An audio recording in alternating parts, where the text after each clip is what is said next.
Vishwa talk channel நண்பர்கள் அனைவருக்கும் வணக்கம். இன்று ஒரு திருக்குறள் நிகழ்ச்சியில் நண்பர்களை சந்திப்பதில் மிக்க மகிழ்ச்சி. நண்பர்களே, இன்றைய திருக்குறள் என்னவென்றால் 12ஆம் அதிகாரத்தில் 113வது குறள், அதாவது நடுவுநிலைமை அதிகாரம்.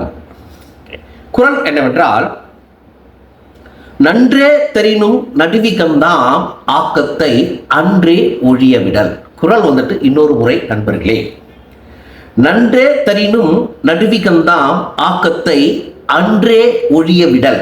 இதுதான் குறள் நண்பர்களே. இதனுடைய அர்த்தம் என்னவென்றால், நடுநிலைமை தவறி நடக்கின்ற பொழுது கிடைக்கக்கூடிய வெகுமதி எவ்வளவு பயனுள்ளதாக இருந்தாலும் அந்த பயன்களை புறம் தள்ளி என்றுமே நடுவு நிலைமையோடு வாழ்வது சாலச் சிறந்தது.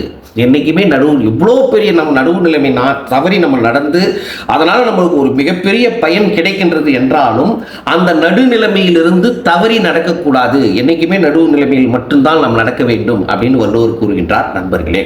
அதான் சொல்றாரு, அதாவது நன்று தரினும், அதாவது நல்லதுதான் தரும், எது நடுவிகந்தாம். அப்படி என்றால் நடுநிலைமை தவறி நடத்தல், இதுதான் நடுவிகந்தாம் ஆக்கத்தை, அப்படிக்கு கிடைக்கக்கூடிய மிகப்பெரிய பொருட்களை எல்லாம் அன்றே ஒழிய விடல் அப்படின்னு அப்பியே விட்டுறாரு. அட்டிக்கே அதை ஒழிச்சுட்டு நீ நடுநிலைமையோடு மட்டுமே வாழு அப்படின்றாரு வள்ளுவர் நண்பர்களே.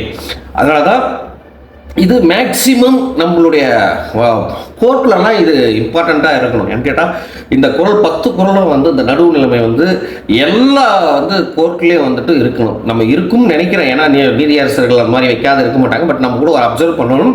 அப்படி இல்லாத பட்சத்தில் கூட கண்டிப்பாக இந்த நடுவு நிலைமை அதிகாரத்தில் உள்ள 10 குறள்களும் கோர்ட்டில் எல்லா இடத்துலையும் இருக்க வேண்டும் என்பது அன்பான வேண்டுகோள் என்று கூறி, என்றுமே நடுவு நிலைமை தவறாமல் இருந்தால் அதனால் எவ்வளவு பெரிய இன்பங்களும், அதாவது என்ன பயன்கள் கிடைத்தாலும் அவற்றை அனைத்தையும் புறம் தள்ளிவிட்டு என்றுமே நடுவு நிலைமையில் இருப்பது மட்டும்தான் சிறந்தது என்று வள்ளுவர் கூறுகின்றார் என்று கூறி, நாளை மீண்டும் மற்றொரு திருக்குறள் நிகழ்ச்சியில் உங்களை சந்திக்கிறேன். நன்றி, வணக்கம் நண்பர்களே.